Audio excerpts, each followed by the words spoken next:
character in our group. All right, I think the stream is starting. Okay. Oh, meeting is now streaming live on Facebook. Well, that's what it says. Okay. I've been having a little bit of technical difficulties, so we're about to find out if the stream is actually streaming. Yeah, it says is live now in DeFi Nation. So I think people are watching us talk about whether it's streaming. Yes, they can if they wish. Very good. Okay. Excellent. I'm gonna share this link. So I just had a friend reach out and ask me about mStable. So I think we can probably chat about that because I know he's interested. So I'm sending him a link right now. Cool. And yeah, so welcome to the first inaugural State of the DeFi Nation. And I guess welcome. Or weekly or something like that. Yeah. Yeah. So yeah, Tom and I had talked about doing this kind of like just news updates and maybe just kind of chatting about what's going on or perspectives we have, including, you know, what people are talking about in DeFi Nation. He and I talk often enough around these same topics, and sometimes we have good mouth words, so it would be nice to share them, and hopefully some people will find it useful. Yeah, so let's just kick off. What have you learned about the mStable thing? If you're sharing it to your friends, I think we should make it relevant. Yeah, so I'm going to share my screen so we can kind of like walk through some of the things that we're talking about. Just show the website there. So I haven't shared mStable, but a friend of mine reached out and pointed out this screen. You can see my screen, right? Yep. So he pointed out this this analytics for their their yield returns on mStable. I don't know a huge amount about this right now, but I've been aware of this project for a while. So they're like basically like a stablecoin aggregator. So they generate a single stablecoin that is backed by a bunch of other stablecoins. So it's kind of like a liquidity pool, swapping pool. So it looks like the interest on pooling has spiked recently, a couple of days ago. And yeah, so I think probably we should figure out why that's happening. Before we even dig into that, I have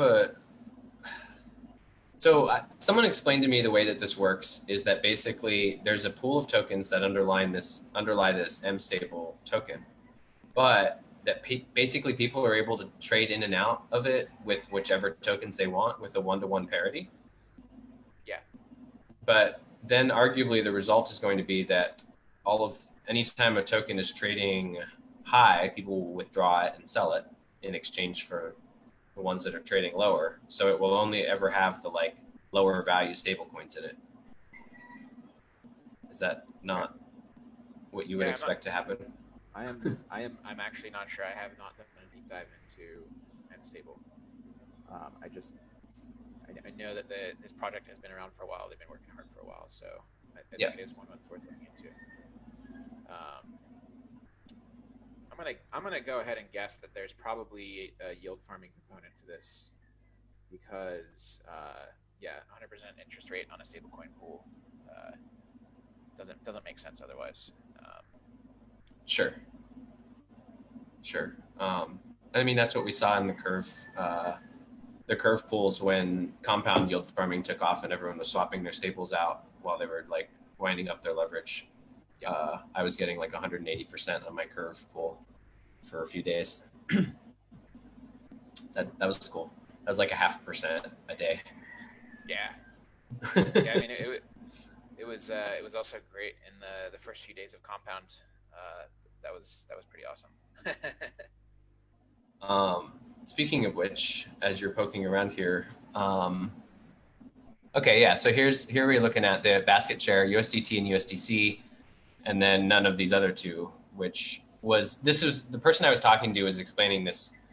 The reason we're seeing this is because like DAI and maybe TUSD as well, we're trading higher, and so people would just like swap out the cheaper coin and take out the more expensive one to sell it. Got it. But how does that relate to the product that is MUSD? I'm not sure. Yeah, I'd have to dig into it before like issuing any kind of a big opinion about it. But yeah, I've talked to several people who are lending on it and are pleased with the returns. Yeah, I've got a couple of friends that were excited about it as well. Now I'm kind of regretting that I haven't dug into it already. Might be worth looking at. So I'm curious, Tom, as we talk about that same topic, have you looked into the Wi-Fi or YFI token, the yield earn? Wait, yeah, that one. That's another one I missed out on. So yeah, I mean, it seems like there's very interesting stuff happening there. Andre Cronji is a bit notorious for just like building cool shit and then just being like, "You guys do what you want with this." And so he did the same thing with the inception of the WFI token. So supposedly he doesn't have any of the tokens. Okay. And there was like a kind of this liquidity mining minting period, and I guess that's over. And now there's like all these governance games that make the token profitable in different ways. So I had a friend mention that he was looking into that and how to get a piece of that action. But again, this is another one where I'm like a little bit behind the curve compared to other things. And I'm not actually entirely sure what's going on there. But yeah, so I earned Andre Cronji is like the ultimate troll because he doesn't even have any of the token, and he's like, "Yeah, you guys do whatever you want. It's not my responsibility anymore." Which is yeah, it's a very interesting approach to the way that he does that. So to explain to people how you can, so I've been earning some Wi-Fi tokens or YIFI tokens or however they're pronounced. And the way that I did it was I went onto curve.fi and I went to my Y pool, which I've been providing stablecoins on there. That's kind of like my go-to decentralized stablecoin pool. And then I clicked on stake. So basically once you lend your stablecoins to Curve, then you can actually stake the Curve tokens into the Wi-Fi protocol, I think, and then you start earning the Wi-Fi token. And I earned basically over 2 days, I earned about 1.6% of my capital, which would be, so like 365 divided by 2, 182.5 times 1.6. So that's like 292% APY I earned over these 2 days.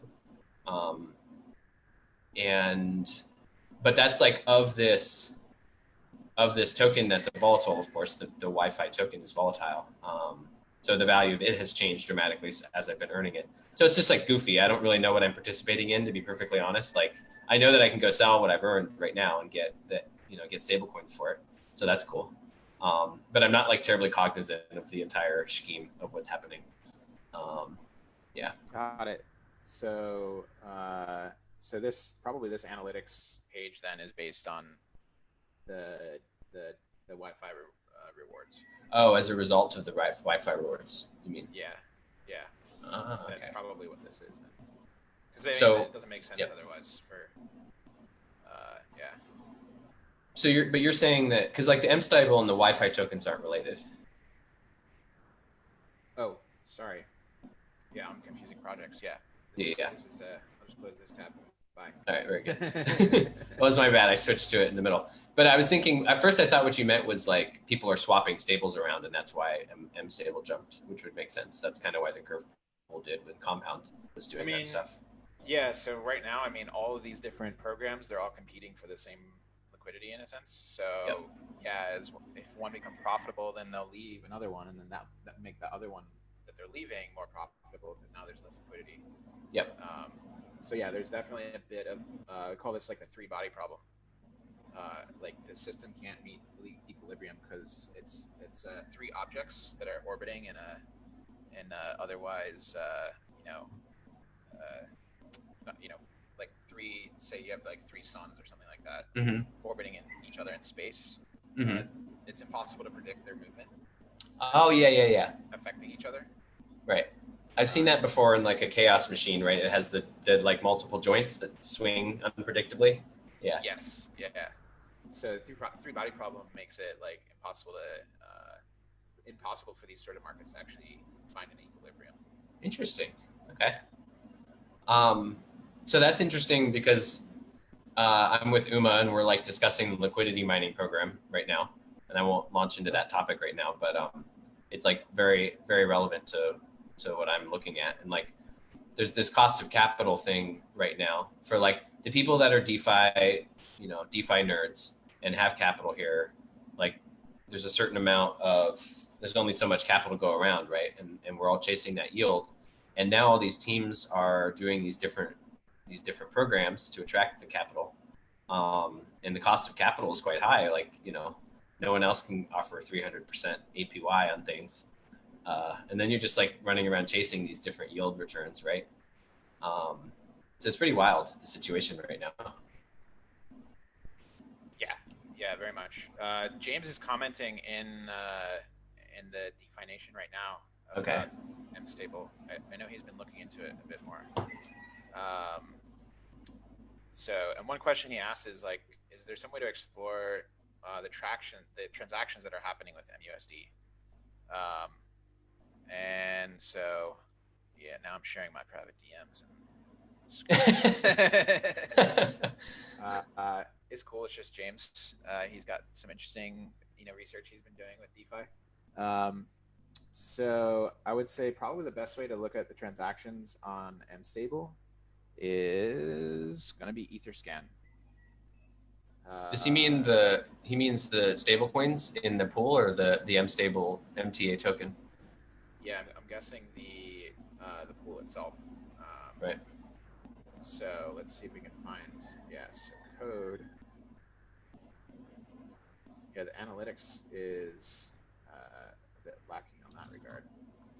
But usually, what we can do is find the contract somewhere and put it onto Etherscan. And so let's see if it's registered. Maybe it'll come up.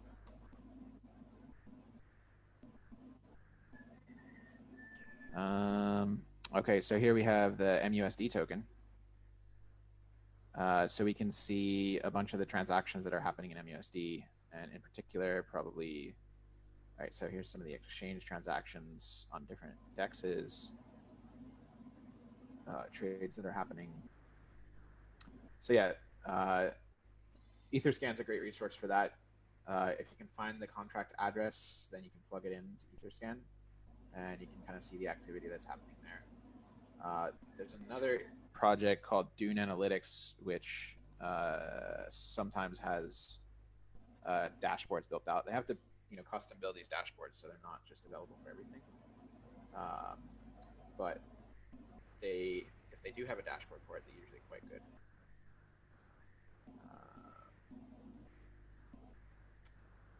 So yeah, here they have like DEX trading volume. So the MTA token that you showed on Etherscan a moment ago, Tom, yep. That's the pooling token, or is that the stable coin, or is that a utility token? MTA, I believe, is their like governance token. Okay. So that would be, what they're paying the incentives with. Yeah. Okay. And then the MUSD is an actual stable coin, like USDC or DAI or something. Okay. Yep. I see. Yeah. So yeah, that's worth digging into for sure. Yeah. Especially with these very attractive yields. Sure. Still at 20%, so that's pretty good. So I'm curious, Tom, like this kind of a bigger question about what we just talked about. Like, so we have these really high interest rates in DeFi right now, and we also have like a ton of attention coming into the space. I guess my first like concern / question is like, are these really high interest rates a reflection of like good or bad activity? Is this a good thing, or is this just like sort of ICO-ish behavior in the marketplace?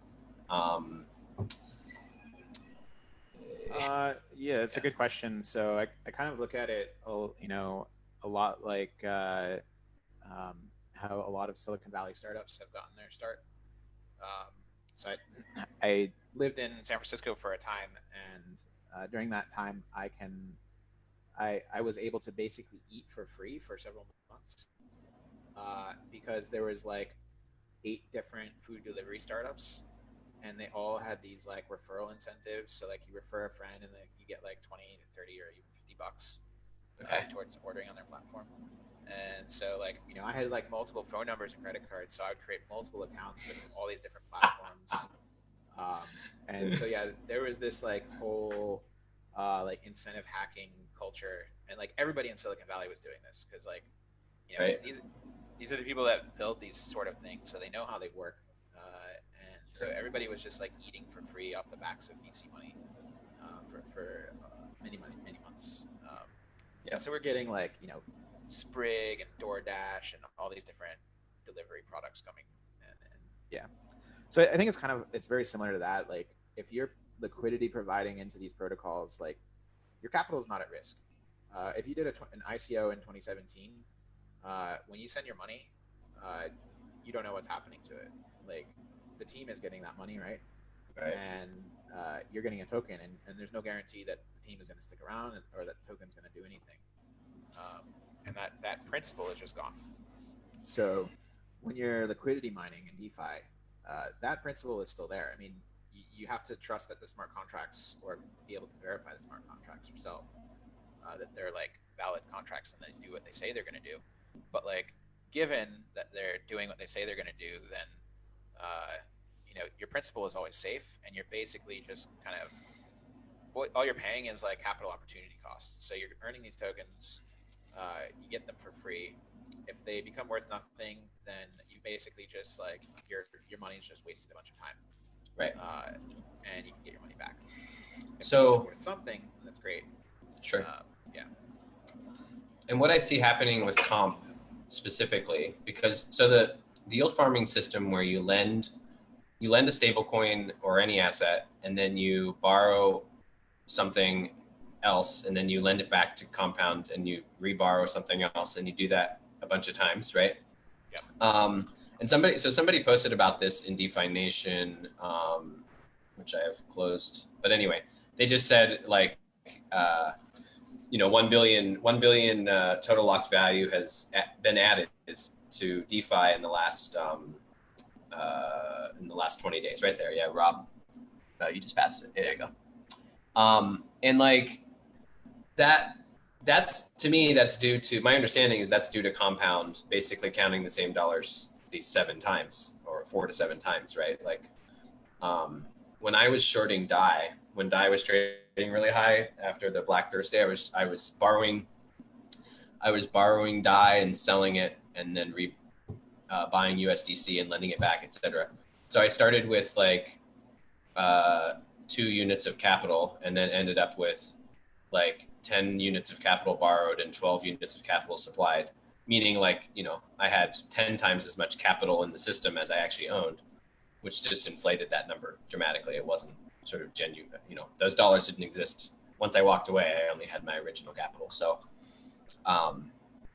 like, what's your takeaway on that particular issue? Like the 3 billion up there is an amazing number, but like, to me, that's just like wash trading. It's just like counting the same dollars over and over, fake volume. Am I being too dismissive? So for one, like compound is not at all the majority of that.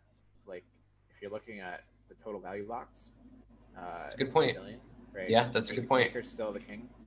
Right. Compound is almost 600 million. Aave is about 500. Synthetics is 400 something. Yeah, so there's that. There is that. Can we talk about, like, not to deflect from the fact that I might be wrong, and I want to come back to this too, but like, how the heck does Aave have that much total value locked? Like, and now Aave is a great project, and like, I appreciate what the services they're offering, but they're not doing liquidity mining. So like, as far as I understand, are they? I don't actually know like the lend token tokenomics, or how that works, but yeah, and you know what? I don't know how that works either, and that's a real shame because I have known Sonny for some time, and so yeah. On that. Well, if he's watching, Yeah, I'll have to they chime in. they have I think the reason that they have that amount is because their interest rates are higher.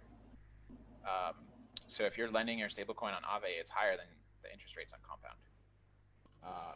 So for people that, they may not have yield farming, but they still have good, good returns for just normal yield. Right. But to your point about like basically counting leverage as total value locks, right. And somebody else on Twitter made a good point. There's like 200 something million DAI in existence in Maker, and there's like 500 something million DAI in Compound, right? Right. And so like obviously like there's something. It's lending value. It's not actual DAI, right?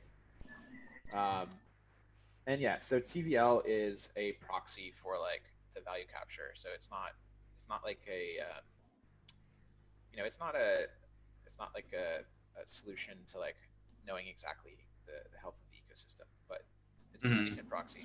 So that being said, so what's interesting is like one of our internets is being bad. I'm not sure if it's yours or mine. Uh-oh. Bad internet. Bad. I'm sure it's mine, but I can't know. I think it's you, maybe. Okay. So, anyways, the thing with Compound is like, yes, you're taking $1,000, you end up with 4,000 in collateral and 3,000 borrowed.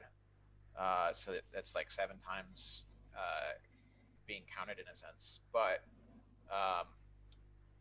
and actually, I don't know how they're calculating TVL. They might only be calculating the collateral side and not the borrow side. That would make more sense. So 4 times as much, not 7 times as much. But all of that is generating fees. So the collateral side is earning fees. The borrow side is paying fees. And if you look at the rates on Compound, like there's a spread between those fees. So that's not all going to the collateral owner. So like there is certainly like revenues generated in the platform in some way. So I agree with you there, but there's also not, because they're giving out comp tokens far in excess of those revenues. Now I get it. Like I get that the revenues go into a different bucket and the comp tokens trading on the market, and it's somewhat like an equity of Compound. So like that, I'm not referring to Compound's balance sheet when I say that comment, but it's not like they're earning those fees like for nothing either. Yeah, but it's I would consider that to be like their free cash flows. Like if you're looking at Amazon, Amazon issues no dividends, and so people look at their free cash flows to see, all right, once they pay their kind of their hard costs, what money do they have extra left over that they're reinvesting into growth or R&D or whatever, and that's their free cash flows, right? That's just excess money they can do whatever they want with. And so if I'm looking at Compound, then the differential between the fees paid, the interest fees paid and the interest fees paid out and earned, like that's their free cash flows to me. I see. And so it's like people are paying those fees because they're essentially getting a fee rebate that's worth more than what they're paying in the form of comp token. But like those fees are still being generated; they're still there. Sure. So that's an interesting topic to me, but I think there's also a bigger question we can ask, which is like just about in general, like the DeFi tokens have been climbing continuously. I personally watch, like I just keep an eye on UMA, SNX, Lend, Melon, Ren, and I don't know, a couple others. I just watch the prices. And, in general, the space we've seen is climbing. So like, I'm wondering if, is this a genuine run? And in that question, I want to know, like, are we just catching up to product market fit that already existed and was undervalued? Or are we anticipating future growth that like may or may not actually happen, and we have to like evaluate whether we think it's likely to happen? What is your take on that? As somebody who was raising capital for a DeFi project and wanted to invest in many DeFi projects, I think the market is catching up to the value of the product market fit. in last year in San Francisco, I was chatting with a bunch of people, and we were just like, "This is absolutely insane how undervalued all these DeFi projects are. Like, they're clearly is traction there. There's clearly like strong use cases, and the fact that some of these projects were not able to raise money or their valuations were very low was like insane. And I know a couple people like tried to start DeFi funds, DeFi focused funds to take advantage of that, but people were a little bit, it was hard to raise capital even for a DeFi fund because people were still just kind of scared of the ICO tarnish, and so they were just like, "Oh, crypto, I don't want anything to do with it." Like they're not willing, they weren't willing to dig deeper. So yeah, I think right now we're seeing the market really catch up to that value that was there, that was under recognized. And as with any market, like you go through kind of like periods of like it being overvalued and undervalued. I'm not sure where we are on that. Like, if you look at like something like Balancer, like there's some really good arguments that it's still pretty undervalued. And then if you look at the growth potential, which is how startups are typically evaluated, there's, you look at the addressable market for these things, and it's pretty massive. And then so the question then is kind of like, all right, how long will it take to get there, and what's the premium I'm willing to pay for that growth potential? Sure. Caveat, of course, for listeners is this is not financial advice, and we may or may not hold some of the tokens we're talking about. Okay, that's interesting. Like I have an attitude because of the ICO world, and like I have trouble like wanting to invest in, like, I don't have an attitude about the projects. I just have an attitude about the behavior of the market. Like the behavior of the market does not allow me to trust the price as an indicator of anything. Like I just don't think the market is rational at all. And like this this brings up something that Chris Berniski said in one of the podcasts I listened to recently, which was that like crypto doesn't have a good valuation model yet. And so what happens then is markets don't have any way to like tell how much something is worth, if it's undervalued, overvalued.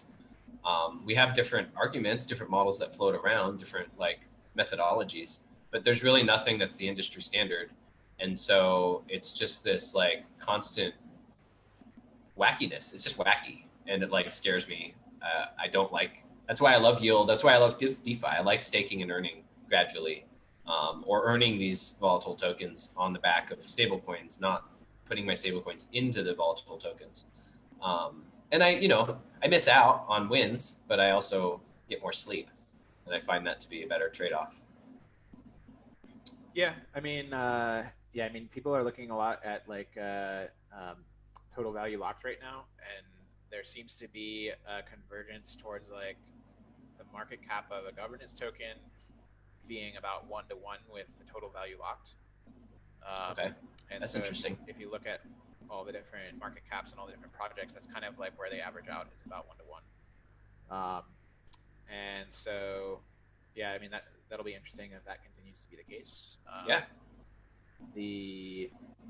But yeah, like the thing is, like each of these projects can be providing similar utility, but like have very different ways of being able to capture value, and so it is very, very difficult to value them. Sure. For instance, like Uniswap doesn't have a token at all, and so there's actually no value capture with Uniswap, yet it creates a ton of value.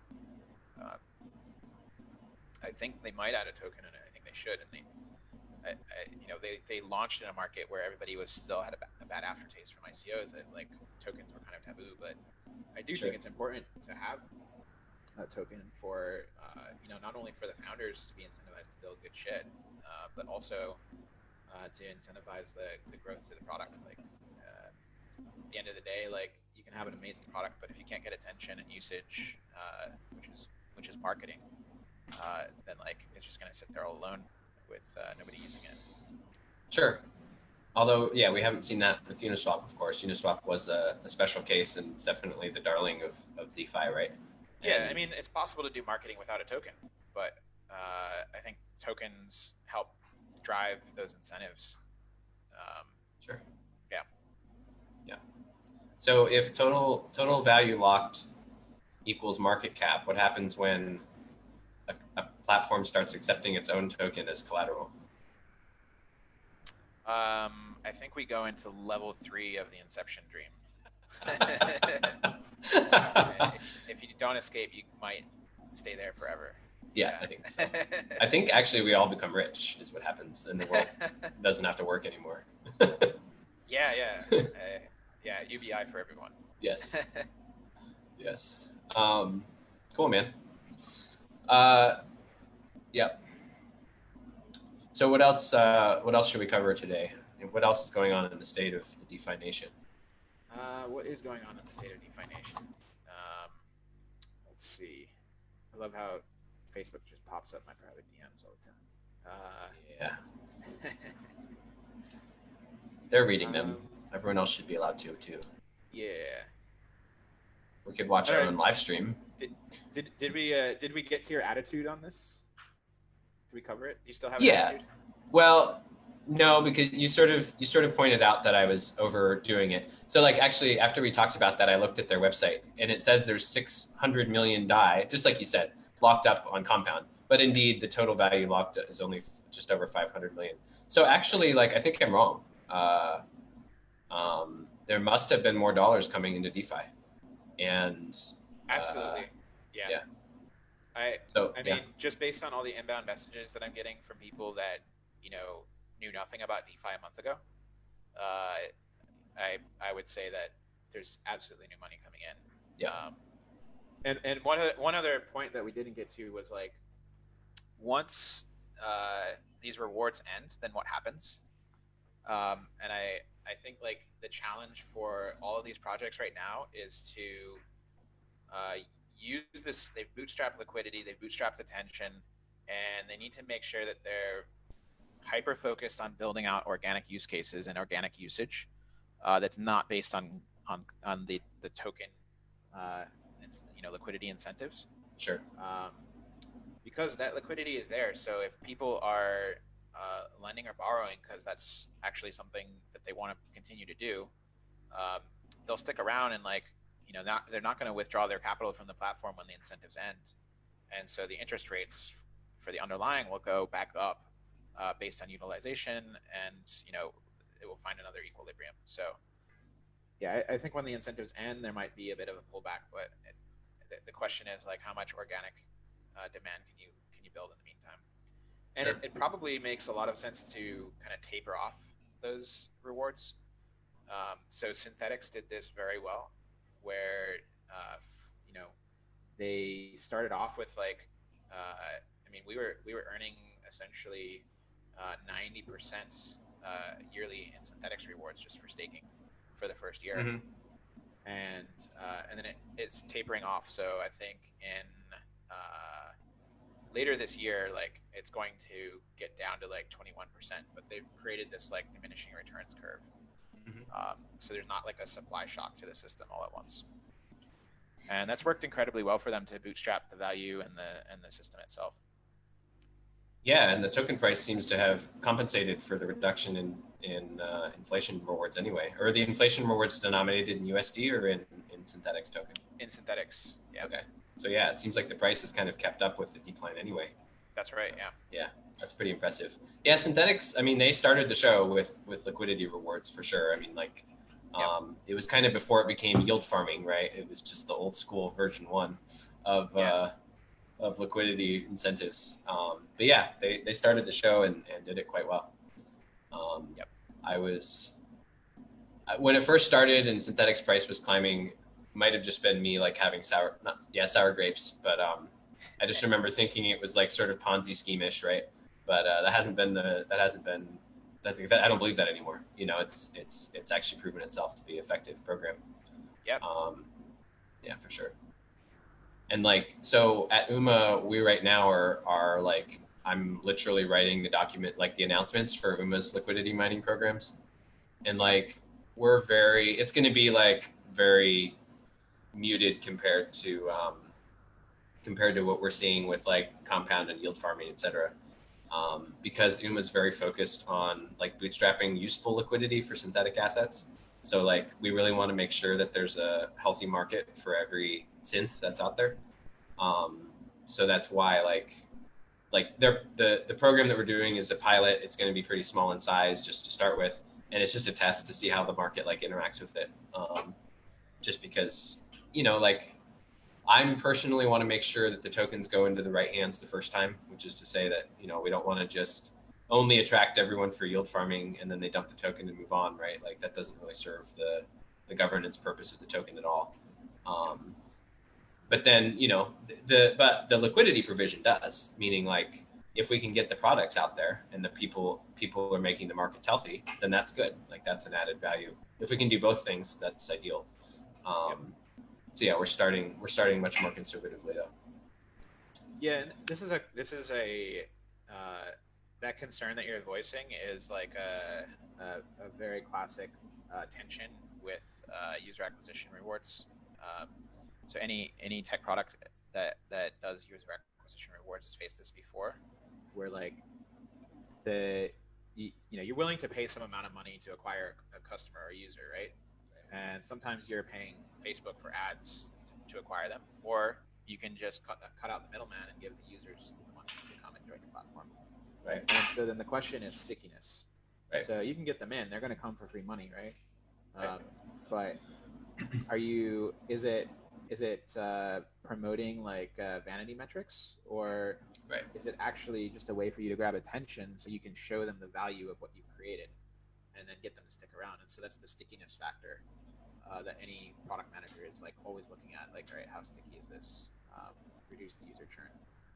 And so the incentives end. If you've the really interesting thing for a network is that you have to bootstrap network effects, but once you have network effects, they're very strong, they're very powerful. So that utility from a network effect is often enough to like keep it sticky. Sure. So how many of your pseudonyms became sticky customers for the food delivery? Yeah, no, that's a great point because they're all out of business. But did they get the next round? Did they raise their next fundraising round because of their vanity metrics? Oh, they absolutely did. Yeah, they all raised multiple rounds. Most of them went out of business. Some of them are still around. There were some really good ones like Sprig, which was like very high quality meals that were hot, and they basically have like a chef that makes like 4 dishes every day, and then they put them on a truck and like they have them like roaming around the neighborhood. And like ready for you to order, and like you can only order it if like you're in like this like 7-mile square radius of San Francisco. Okay.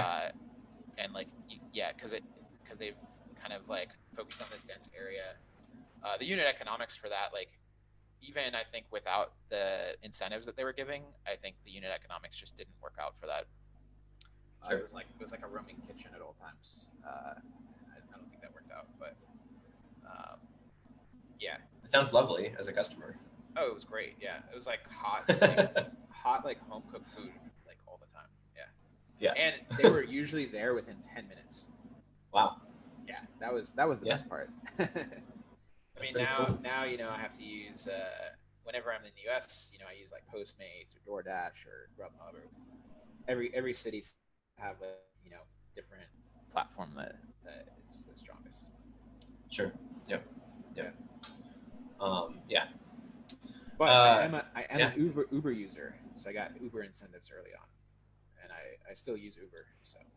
Okay, there you go. So you were sticky for one of the services. Yeah. I mean, food delivery is a whole other can of worms because that's just the margins on that are just awful. Sure. It's a very hard business. Cool. Well, awesome. I think we've probably talked as much as I can imagine anyone wanting to listen to us in one session. Is there anything else that we should cover this week? I actually wanted to check out some of the new UMA proposals because I know that there's some new stuff happening with UMA coming later this week. Yeah. So. Right. And you have an announcement there as well. Yeah. So. I mean, sure. So if you look at UMA, like in the GitHub, they have these UMIPs. So these are UMA improvement proposals, and you can go and click through in there, and you can see that Clayton has recently submitted a bunch of UMIPs. So I think it's 6 through 10. Yep. And so things like adding ETHUSD as price identifiers in the UMIP system. I don't know. Can you tell us what's going on here? Because there's like 5 proposals happening at once. Yeah. So a couple of those proposals are like just sort of infrastructure type things, like adjusting the way we add collateral to the contracts. But several of them are adding new price identifiers, which allows UMA to launch new synths, basically synthetic assets. So that ETH USD ETH one you just opened will be the basis for a yield dollar token, which is something that like it's about 12 hours from now we're going to announce. So you heard it first in DeFi Nation. And it's pretty cool design. So the way that it works is sort of similar to a CDP. You can lock up your Ethereum and you can mint what's called a yield dollar. It's not, you wouldn't call it a stable coin because it's not intended to trade for exactly $1. The way that it'll work is you can sell it. You can go on to Uniswap and sell it, and or Balancer actually in this case, and it'll sell maybe for like 99 cents or 98 cents, and then you could leverage up on ETH if you wanted to. So that would allow you to do the same thing as a CDP holder and maker. The other side of that trade is people who want to buy these yield dollars and hold them, because between now and September 1st, when the yield dollar token expires, it should approach $1. That's how like price theory works with synthetic assets, because on September 1st, they will expire and be worth exactly $1 of Ethereum, of Ether, I mean. So that's the yield dollar portion. People are earning, anyone who's holding it is earning that difference between now and that date. This is a test, this is like the first time we're launching a yield dollar design. The yield dollar idea was actually promoted by Dan Robinson and another author in a paper called The Yield Protocol, which is just kind of a thought exploration research paper around a few different applications of synthetic assets. So yeah, that'll be in about 12 hours from now. We'll launch that. Interesting. So you'll basically be able to. Do you know what the collateral ratio will be for minting like yield dollars with your ETH? So it should be, I think it would be an UMIP 10 when you open UMIP 10, because I don't know off the top of my head. UMIP 10 is to add WETH as a collateral type, and I think it would mention it in there. But I think it's 150%. It might be 200%. I think it would be, let me take a look. I think it's 150%, yep. So, you probably wouldn't want to do more than 200%, although this is not financial advice or whatever that would qualify as. Just like with the CDP, you want to make sure you have a buffer for price changes in Ethereum. Yeah. Ether. Boban in Chiang Mai gave me a hassle for always saying Ethereum instead of Ether when I'm talking about the asset. So that's interesting. It's another way to, yeah, very similar to kind of how MakerDAO works there. And then, so instead of having like a stability fee or a DSR, then that's just kind of implicit in the price of the yield dollar. So yes, it'll be trading at a discount and then moving more towards 1-to-1 as the expiration date comes closer. Right. And so then the big difference there is it's a fixed funding rate. So when you go in there and you mint YUSD and you sell it on Balancer, let's say you sold it for 99.5 cents. That 0.5 cents really, when you do the formula with the 0.5 cents and the number of days till expiry, that gives you an interest rate, and that interest rate is locked in. Like, that's not going to change. So unlike a stability fee, it's and what that allows is interest rate swaps. So like if and you could even imagine being arbitrage, right? Like if the stability fee was high, people could come in and YUSD was trading for a certain price, people could arbitrage that, or just lock in rates, And this to me, this has a little bit more institutional money likes locked interest rates, right? Like they that's a really useful tool, right? I'm not sure in crypto like how desirable that is. So that's like part of the product market fit test of YUSD. I mean, I think everybody wants a fixed interest rate at a high rate. A fixed, yeah, to offer, yeah, for sure. But no, like to buy, like if we look at some of the experiments that we did with mStable, having a high 8% interest rate was very appealing, but then having that interest rate go down to 2%, a month later was not appealing, right? right, And sure, so even sure. for retail, if they can be guaranteed a fixed interest rate of 8% for some period of time, I think that's quite appealing for them as well. It's a good point. And then you don't have to scurry around changing your messaging narratives every time the interest rate changes. Yes, yeah. A pain I know all too well. Yep. Yeah, so it's super useful, and something we haven't won't be announced right now, but will be announced by the end of the week is the liquidity mining pilot, which will apply to this particular asset. That'll be so interesting. So we want to launch the asset first before we do the liquidity mining. There's no reason to like run out and try to buy or mint YUSD in anticipation of the liquidity mining. It'll come. Just want to make sure to hedge that sort of crypto-like desire. You know how you like whenever you put a contract on online, people run out and start buying the tokens before you've even like announced what it is or what they do. Yep.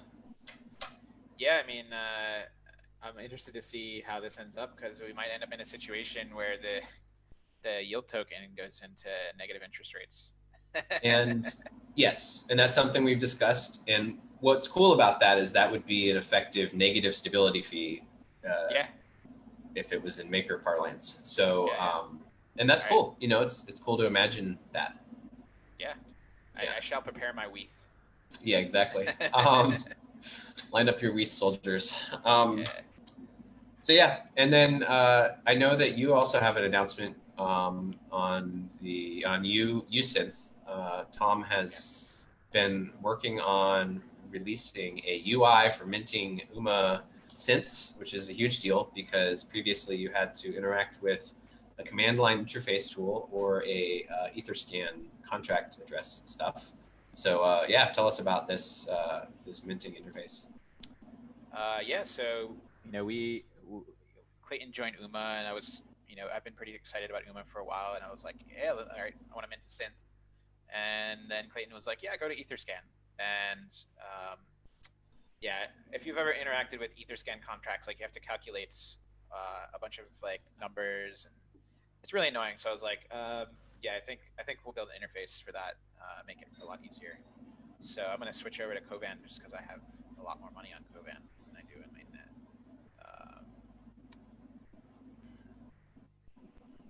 So we built this little tool for interacting with Uniswap or UMA. And so what's about to show up is my different positions. So yeah, you can see here I've got CompUSD position open with 3,200 DAI. So you can see the position right here. And then the minting process is pretty straightforward and easy. So there's the different details. So there's the minimum collateral, which is when you're minting, you have to meet this like a global average of the collateral ratios to mint. And then there's like the liquidation threshold. So you cannot go below that. If you do, then you'll get liquidated. So if I want to mint some of the CompUSD, let's see, I can put 4,000 in collateral. And so, yeah, that's not enough collateral. So add another 0 to that, and then we're good to go. And yeah, then I've just minted an UMA. And my MetaMask is asking me to confirm, but yeah, there we go.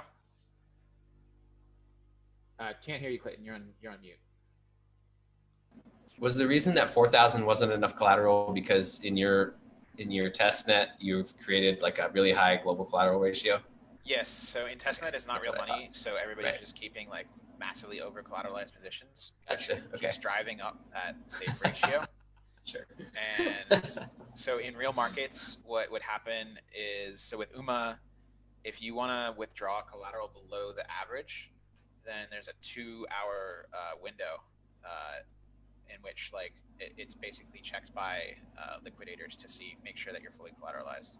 So yeah, I can actually go withdraw some of my collateral because I've got like way too much now.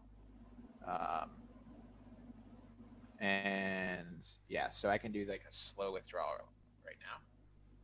And so that's going to take 2 hours, and then I'll be able to fully withdraw that. Yep. So yeah, you can, see that in the interface. That's cool. It's nice to have that interface going on and communicate to people.